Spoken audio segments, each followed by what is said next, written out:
নমস্কার বন্ধুরা, মনীষা রান্নাঘরে সবাইকে স্বাগত। প্রতিদিনের মতো চলে এলাম আবারও একটা রেসিপি নিয়ে। আশা করি আপনাদের বেশ ভালো লাগবে। আজকে আমি রান্না করছি ফুলকপি ডাঁটার চচ্চড়ি। তো বন্ধুরা, আমরা কিন্তু সচরাচর ফুলকপি ডাঁটা অনেকেই খাই না, তবে আজকে আমার এই রেসিপিটা দেখার পরে কিন্তু আপনারা আর ফুলকপি ডাঁটা ফেলে দেবেন না। এই ফুলকপি ডাঁটার রেসিপি কিন্তু যখন তখন আপনারা বানিয়ে খাবেন, এটা আমি গ্যারান্টি দিয়ে বলতে পারি। তো প্রথমে দেখুন ফুলকপি ডাঁটাগুলো এইভাবে ছেড়ে নিলাম, আর এই ডাঁটার থেকে আমি এই পাতাগুলোকে আলাদা করে দিচ্ছি। আজকে শুধু আমি এই ডাঁটাগুলোই রান্না করব। তো বন্ধুরা দেখুন, ফুলকপির এই ডাঁটা চচ্চড়িটা দুপুরে গরম ভাতের সঙ্গে ভালো লাগে বেশ। অবশ্যই আপনারা একবার হলেও চেষ্টা করবেন। আর এটা এতটাই ভালো লাগে যে শুধু এটাই দিয়ে কিন্তু পুরো ভাতটাই খেয়ে ফেলতে পারবেন। সত্যি দুর্দান্ত হয় ফুলকপি ডাঁটার এই রেসিপি।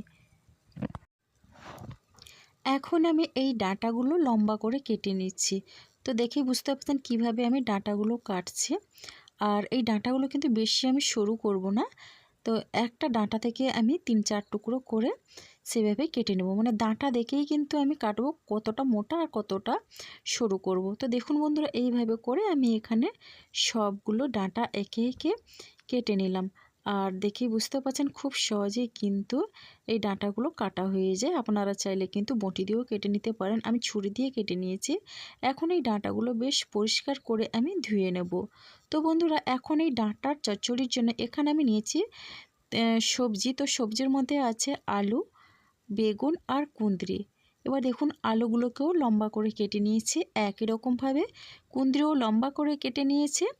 আর আছে বেগুনগুলোও লম্বা করে কেটে নিয়েছি। বেগুনগুলো কিন্তু খুবই কচি। আপনারা চাইলে কিন্তু আপনাদের পছন্দ মতো যে কোনো সবজি দিয়ে ফুলকপি ডাঁটার এই রেসিপিটা করতে পারেন। তো বন্ধুরা দেখুন, এখানে কিন্তু আর দেখুন আগের থেকে গ্যাসে কড়াই বসিয়ে কড়াইয়ের মধ্যে জল দিয়ে এখন আমি ফুলকপি ডাঁটাগুলো দিয়েছি। আর ফুলকপি ডাঁটাটা হালকা করে একটু সেদ্ধ করে নেব, তাহলে কিন্তু বেশ ভালো লাগবে ফুলকপি ডাঁটার এই রেসিপিটা। তো বন্ধুরা দেখুন, এখন আমি ডাঁটা দিয়ে দিলাম আর ডাঁটার মধ্যে দিয়ে দিলাম লবণ অল্প পরিমাণে। এবার আমি লবণটা দিয়ে বেশ ভালোভাবে কিন্তু একটু নাড়াচাড়া করে নিচ্ছি।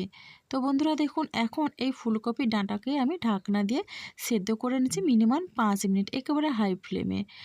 এবার কিন্তু আমি এই ডাঁটা সেদ্ধ করার জলটা ফেলে দেব না, আমি কিন্তু এই ডাঁটার গায়ে শুকিয়ে নেব। তবে একটু ঢাকনা খুলে নিয়ে একটু নাড়াচাড়া করে নিচ্ছি। দেখুন বন্ধুরা, এবার নাড়াচাড়া করে আমি ঢাকনা দিয়ে দিলাম। প্রথমে আমি কিন্তু 2 মিনিটের পরে কিন্তু ঢাকনাটা খুলে একটু নেড়ে দিলাম। এবার দেখুন মোটামুটি 5-6 মিনিট এখানে হয়ে গেছে, জলটাও অনেকটা শুকনো হয়ে গেছে। আর এখন এইভাবে নাড়াচাড়া করে নিচ্ছি, ফুলকপির ডাঁটা কিন্তু সেদ্ধ হয়ে গেছে। আর ডাঁটা একটু সেদ্ধ করে রান্না করলে কিন্তু দারুণ লাগে। তো দেখুন এখন এই ডাঁটাগুলো আমি তুলে নেব। এবার এই ডাঁটা তুলে এখন আমি কড়াইটা ধুয়ে বেশ ভালোভাবে পরিষ্কার করে নিয়েছি। এবার দেখুন কড়াইটা গ্যাসে বসিয়ে দিয়ে এবার কড়াইয়ের মধ্যে দিয়ে দিচ্ছি সর্ষের তেল। তেলটাকে বেশ ভালোভাবে গরম করে নেব। পুরো রান্নাটাই কিন্তু আমি সর্ষের তেলেই করব, আপনারা চাইলে কিন্তু সাদা তেলও দিতে পারেন। আর এখন কিন্তু আমি এখানে 4 চামচের মতো সর্ষের তেলটা দিয়েছি। আর এখন আমি গ্যাসের ফ্লেমটা মিডিয়ামে রেখেছি। এবার আগের থেকে যে আলুটা কেটেছিলাম, তো আলু আমি দিয়ে দিলাম। আর আলুটা দিয়ে এইভাবে নাড়াচাড়া করে নিচ্ছি। বন্ধুরা, যে কোনো সবজি কিন্তু ভেজে রান্না করলে রেসিপিটা খেতে বেশ ভালো লাগে। আপনারাও চেষ্টা করবেন সবজিগুলো ভেজে রান্না করার জন্য, তাহলে কিন্তু ফুলকপির ডাঁটার স্বাদটা অসাধারণ লাগে। এবার দেখুন আলুটা একটু নাড়াচাড়া করে নিয়ে এর মধ্যে দিয়ে দিচ্ছি আমি কুঁদরি। এখানে কিন্তু আপনারা আপনাদের পছন্দের মতো সবজি দিতে পারেন, মূলো, পটল, কুমড়ো, এমনকি গাজর, যে কোনো সবজি দিয়ে রেসিপিটা বেশ ভালো হয়। তবে আমার হাতের কাছে যেগুলো ছিল সেগুলো দিয়েই কিন্তু আমি রান্নাটা করে নিচ্ছি। এখন আমি কুঁদরি আলু এইভাবে বেশ ভালোভাবে নাড়াচাড়া করে নিচ্ছি। তো বন্ধুরা দেখুন, এখন এটা নাড়াচাড়া করে নিয়ে ঢাকনা দিয়ে আমি 2 থেকে 3 মিনিটের মতো মিডিয়াম ফ্লেমে এটা রান্না করে নেব। তো মাঝখানে একবার কিন্তু আমি নাড়া দিয়েছিলাম, তো আবারও একটু নাড়াচাড়া করে নিচ্ছি। আর দেখুন সবজির কালারটা কিন্তু চেঞ্জ হতে শুরু করেছে। তো এইভাবে একটু নাড়াচাড়া করে নিয়ে আমি এই কুন্দুলি আলুটাকে প্রথমে একটু ভেজে নিচ্ছি। কুন্দুলি আর আলুর গায়ে কিন্তু সুন্দর একটা কালার চলে এসছে, দেখেই বুঝতে পারছেন বন্ধুরা। আর এরপরে আমি দিয়ে দিচ্ছি বেগুন। এবার বেগুনটাকেও আমি ভেজে নেব। আপনারা চাইলে কিন্তু আগে বেগুনটাকে ভেজেও নিতে পারেন, তবে আমি এইভাবে ভেজে নিচ্ছি। আর বেগুনটা ভাজতে ভাজতে কিন্তু এগুলো অনেকটা ভাজা হয়ে যাবে, তার জন্য আমি বেগুনটা একটু পরেই দিলাম। তো বন্ধুরা দেখুন, আলু, বেগুন, কুঁদরি এইভাবে নাড়াচাড়া করে নিয়ে এবার দেখুন এরপরে আমি ফুলকপির ডাঁটাগুলো যে সেদ্ধ করে রেখেছিলাম, ফুলকপির ডাঁটাটা দিয়ে দিচ্ছি। এখন আমি সব সবজিগুলো ফুলকপির ডাঁটার সঙ্গে বেশ ভালোভাবেই নাড়াচাড়া করে নেব। এই ফাঁকে ফুলকপির ডাঁটাও সবজিগুলোর সঙ্গে ভালোভাবেই ভাজা হয়ে যাবে, তাহলে কিন্তু দুর্দান্ত লাগবে গরম ভাতের সঙ্গে যখন আর একটু ডাল থাকবে। তো বন্ধুরা দেখুন এইভাবে নাড়াচাড়া করে নিয়ে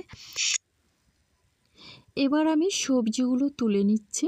তো বন্ধুরা সবজি তুলে নিয়ে ওই কড়াইয়ের মধ্যে এখন আমি দিয়ে দিচ্ছি সর্ষের তেল। তেলটাকে গরম করে এবার হাফ চামচ পরিমাণে এখানে 5 ফোড়ন দিচ্ছি। তো 5 ফোড়নটা হালকা করে আমি ভেজে নেব। তো সুন্দর একটা গন্ধ বেরোলে এখানে দিয়ে দিচ্ছি একটা মিডিয়াম সাইজের পেঁয়াজ কুচি। আমি কিন্তু এখানে পেঁয়াজ দিয়ে রান্না করছি, যদি আপনারা নিরামিষভাবে রান্না করতে চান তাহলে পেঁয়াজটা না দেবেন, তো নাও দিতে পারেন। তো এখন দেখুন পেঁয়াজটা নাড়াচাড়া করে নিলাম, পেঁয়াজটা কিন্তু হালকা কালার ধরেছে। তো এখানে 5-6টার মতো কাঁচা লঙ্কা আমি চিড়ে দিয়ে দিয়েছি। তো কাঁচা লঙ্কার ঝালে কিন্তু রেসিপিটা বেশ ভালো লাগবে বন্ধুরা দেখুন। এরপরে কাঁচা লঙ্কা দিয়ে আমি নাড়াচাড়া করে নেওয়ার পরে এখন এখানে আমি কিন্তু অ্যাড করে দিচ্ছি কুচি করে রাখা টমেটো। এখানে আমি কিন্তু একটা মিডিয়াম সাইজের টমেটো এইভাবে কুচি করে নিয়েছি। তো বন্ধুরা দেখুন টমেটো দিয়ে বেশ ভালোভাবেই নাড়াচাড়া করে নিচ্ছি। তো এখন দেখুন টমেটোটা কিন্তু আগের থেকে অনেকটা নরম হয়ে গেছে। আর এখন আমি ওই সবজিগুলো দিয়ে দিচ্ছি। তো বন্ধুরা এবার আমি সবজিগুলো দিয়ে বেশ ভালোভাবেই নাড়াচাড়া করে নেব। এইভাবে আপনারা একবার হলেও রান্না করে দেখুন, দেখবেন বেশ ভালো লাগবে। এতটাই টেস্টি লাগে যে এটা বারবার বানিয়ে খাবেন।